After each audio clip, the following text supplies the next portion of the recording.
Welcome to a self-published author's diary. I am Elodie Novodatsky. I write about first times, second chances, things that scare the crap out of me, and things that make me laugh out loud.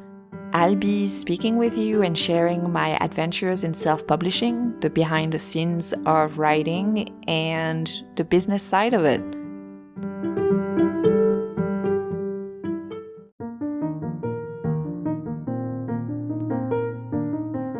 And before we get started today, a small message from our sponsor, Anchor. Thanks for listening. Hello, it is October 7th today, and it's my second birthday. And you might say, Elodie, you turned 40 in August. How is it your second birthday? It makes no sense. Well, my stem cell transplant was 2 years ago. And the actual stem cells transplant, like the actual action of putting my stem cells back into my body, was on October 7th. So while I got my own stem cells it was an autologous stem cell transplant, many people are waiting for a match for what is called an allo stem cell transplant, which is with the donor. And so if you want to be considered to be the match for a bone marrow transplant, which does not necessarily mean taking literal marrow. It can, but it can also be just from peripheral blood for some, and you can save a life. So you can register on bethematch.org. I will add the link to you in this episode's description. So it's technically my second birthday or my rebirthday in a way. I don't know what the actual term could be there, but it's something that some people celebrate. I do. I celebrate it as a way to really celebrate the milestones that I was able to achieve since that transplant, and that I'm planning on achieving in, the next decades, and enjoying the now. And yeah, it's a fun day. My husband surprised me with a very, very, very thoughtful gift. It's a necklace that has 2 birthstones in it. It has my birthstone from August, because I was born in August, and the birthstone from October, my rebirthday, second birthday. So yeah, it was, I may have teared up a little bit today already, several times, including this morning. And yeah, I shared more about that on my Caring Bridge website, and it's a lot of emotions coming back from transplant. And then it's also just gratitude from, for being there, for all the support we got while I was at the hospital. And then the hospital was not an easy stay. I had sepsis, I had a lot of things. I had tachycardia that wouldn't stop until they put something very anyhow. It was just a challenging, but at the same time, some of the memories that I have are memories about the food that I was able to enjoy prior to transplant. Once transplant happened, after a while, I didn't have any taste buds at all. I could not. Eating was very difficult, and then the taste was just completely gone. It took me several months to actually be able to, several weeks, more than a month for sure, to even just taste like hot chocolate, for example. I got the sugar taste buds back before any of the other ones. Anyhow, but I also have very happy memories of playing Scrabbles with my parents at the hospital and laughing, and yeah, it's looking back and looking forward and enjoying the now. This is today on the podcast. I'm going to share with you a little bit about 3 things that I will do, or that I would do differently, or that I will do differently for the second in the series, but what I've learned from publishing The Leftover Bride, what has worked. So I'm going to share 3 things that I think worked and 3 things that I would do differently. And I would start with the thing that I will do differently. And then towards the end of the podcast, I will share with you what I've been doing this week. I said I was going to do 1 thing per day. to try to help my royalties, and I'm going to share with you some of what I've done. And I don't know yet if that's going to work or not, because it usually takes a week and a half to see some changes. So what I would do differently for the next book, 3 things. 1, I would have review copies earlier, not by much, but at least 2 weeks before release. Why? Because it helps having reviews on the book on the day of release, and I think it's also helpful for when the release is at 99 cents. So if the pre-order is at 99 cents, so some reviewers, which I'm very grateful for, they also end up buying the book, which helps then the ranking. In terms of royalty, the royalty for 99 cents, I think it's like 30 cents. So it's not a whole lot. But the more visibility your book has, especially when it's the first in the series, right? The more visibility your book has, the more read through and click through and sales you're going to have also on the next ones. So that's something that I think I will do my best to do differently next time, is to have the e-reviews, e-arcs ready about 2 weeks prior. Another thing that I would do is actually for the first in the series, I would keep the price at 99 cents for longer after. The pre-order incentives of having it at 99 cents is great if you're like raising it afterwards, but at the same time, it's the first in the series.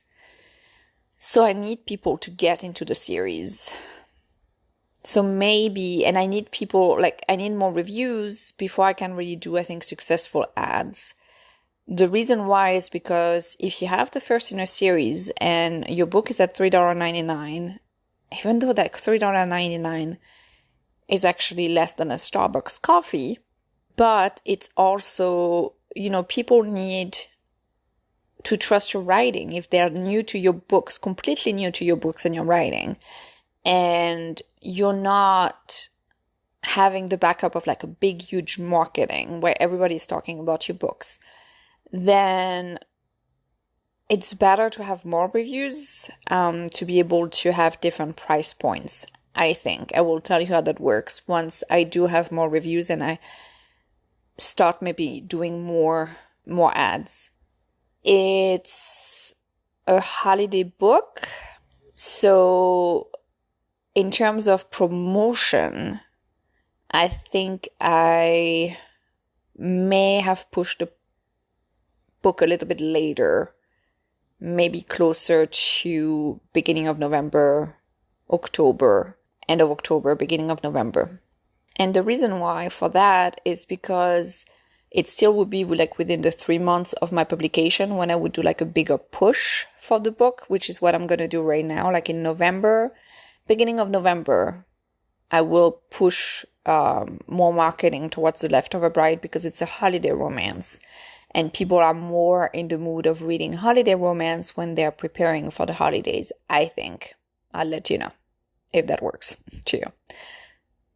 So the 3 things are having an e-arcs ready earlier, the pricing, because it's the first in the series, and I'm kind of being like a whole new brand author to a certain extent, even though it's my 7th full-length novel. I have not published anything since 2019, so it's kind of like restarting. And my latest books were also not rom-coms. My latest books were romantic thrillers, or thrillers with romantic elements. So they're a bit different. And then the timing of the release. And another thing, so yes, I'm going to go with 4, I guess, instead of 3. Let's call it a bonus. Is that due to the fact that I am not really present, I had like my books were not really available totally wide, all of them. I would have put The Leftover Bride in Kindle Unlimited right away, instead of waiting 1 week, because I got a bit of traction at the beginning. And I kind of want those readers that are like binge readers to discover The Leftover Bride and maybe get excited for Sweets for Love.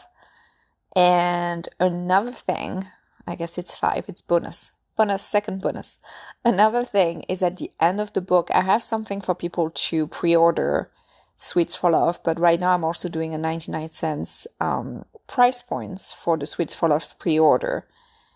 And that one, because it's the second in the series, I will not keep at 99 cents for sure. Like right now I'm waiting a little bit for The Leftover Bride, and I think I'm gonna do a Kindle countdown to like 99 cents. The pricing I'm still playing around with. But Sweets for Love, I need to add at the end that it's a special pre-order price, so that maybe there is more incentive for people to pre-order it. And then I was thinking, like, instead of having the, hey, do you want a bonus scene, subscribe to my newsletter, which I will keep, but I think I need to make a little bit more enticing.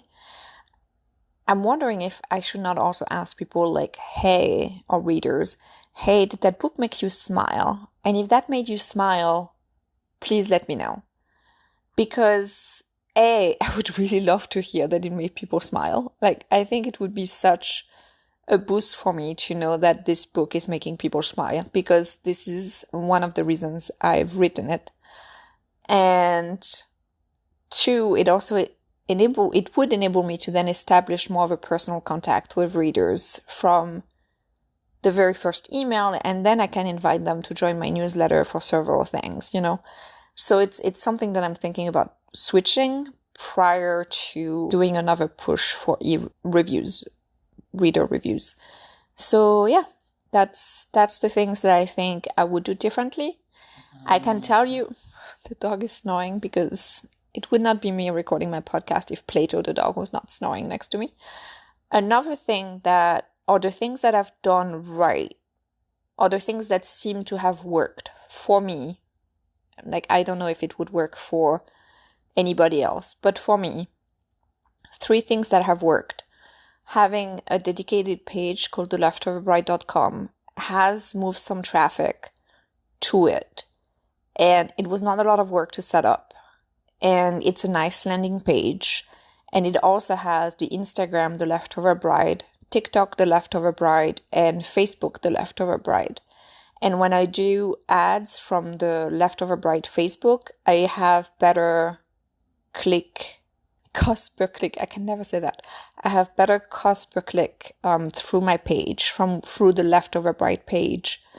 And I think in terms of branding, it's easier also for me to go through. So that I think has worked nicely. So what I'm going to do is I'm actually going to create a Swan's Cove page, and I'm also going to create a Gathered CD page. So the series. And one of the reasons why I think I want to do that, and I should do that, is because my author name is very hard to spell. Tessa Dare had a very interesting thread on Twitter about pen names, and how that not everybody needs a pen name, and like it's your choice, and you could like decide to have a pen name or not. But if you do decide to have a pen name, what are the things you should consider? And I will link to that thread onto the episode's description. But it was pretty much asking about how easy is it to recognize it? How easy is it to spell it? If a friend is talking to you about the book, like, and they're saying, oh, it's Tessa Dare, like, would they be able to write it on Amazon without spelling it wrong? Would they see your books? And that's actually one more thing that I did wrong, and I've mentioned that before, is that The Leftover Bride was all attached together. And because it was like the hashtag The Leftover Bride, and it was all attached together, and people were not able to find it. So put that into number 6 of what I'm doing differently for Sweets for Love. I'm actually putting it separate, detached. So for the pen name, since my name is not easy to spell, like people, unless you know how to spell my first name, and then you remember the name of the books, that's a lot of things to remember for people, right? So first they have to remember how to spell my name. Then they have to remember my book, because if you put Fear Me, Fear Me Not on Amazon right now, which is the number 1 in my Gathered City series, you can't find it. It's not in the first page of Amazon. So that means I need to do more I need to actually do a lot more for the search engines to work for that. So I'm going to have to do A+ content, which if you're self-publishing, Amazon now lets you do, they resemble publisher pages on a product. Some people put like pictures, others put text, and I think I might do a big mix of both. I need to have more fear me not in my description. I need to have more of those words so that when people search it, it comes first. That's why I think what I've done with the Leftover Bride in terms of branding, even though I did that mess up when it comes to like having it completely attached instead of detached, is that it's showing me that it's helping marketing. And it's also helping me promote via the Facebook page and others. And on a personal versus business note is that I find it much easier to post more things. I need to post more, but to post more things from my business accounts, from the Leftover Bride, on both Instagram and TikTok, like promotional wise. Because on my author Instagram page, which is semi-author, semi-personal, it's very, I'm also showing things from my more personal life, like my dog, my cat, food I eat, food we make.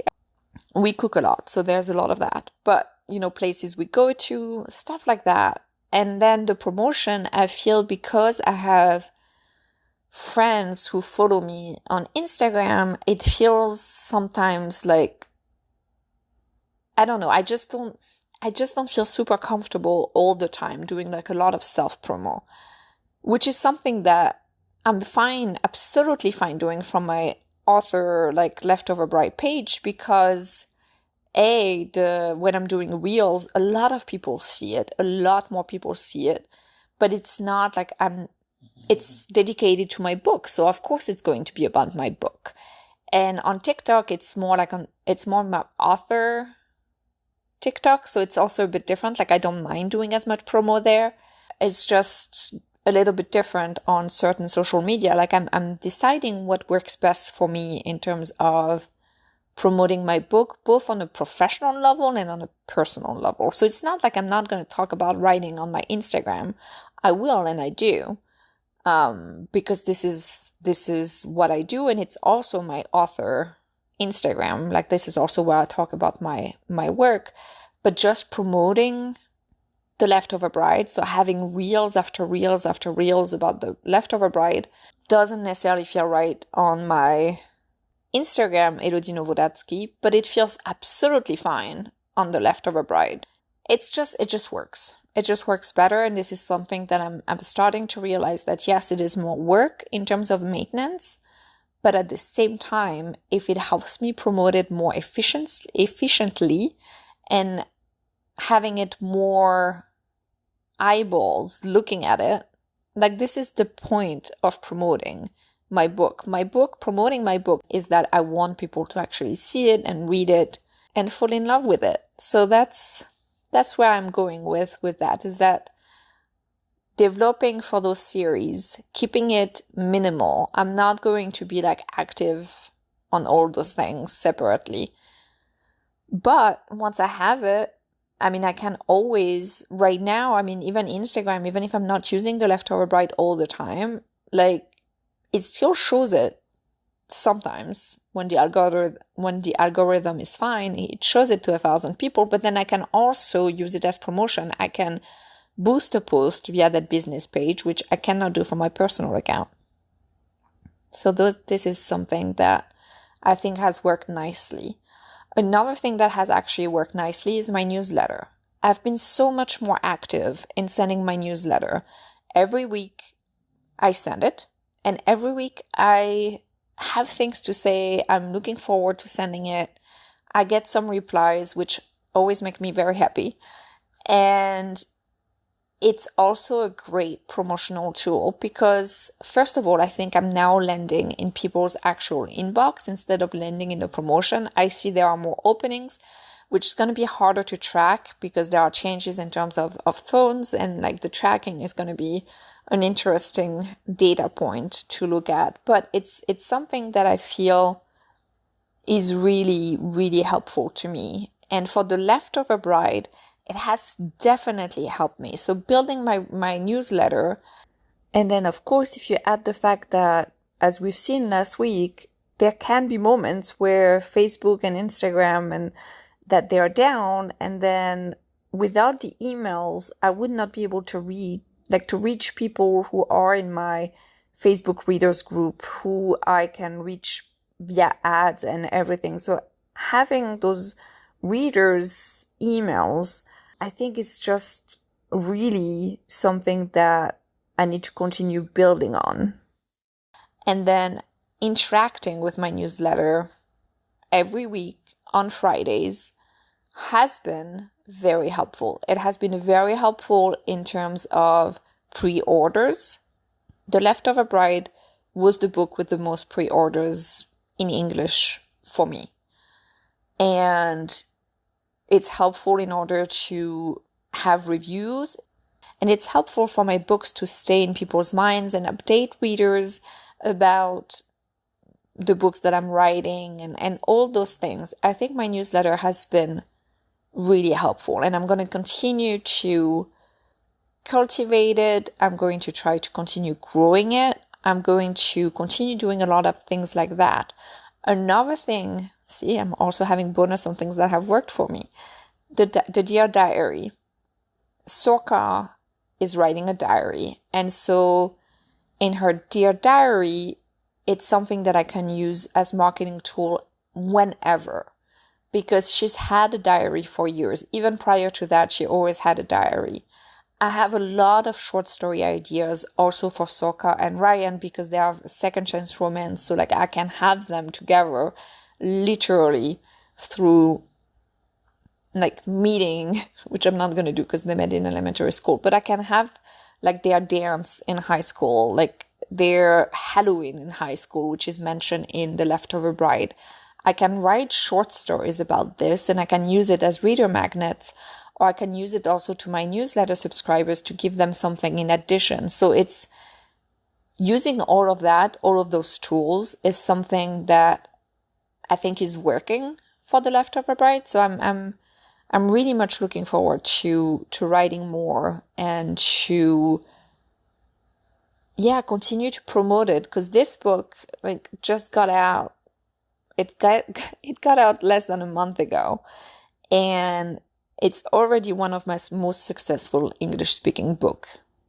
And I know that sometimes, if you listen to my past episodes, I think about the fact that I wanted it to be even better. And I still do. And I think it can. I haven't tried to apply for a BookBub yet for that one.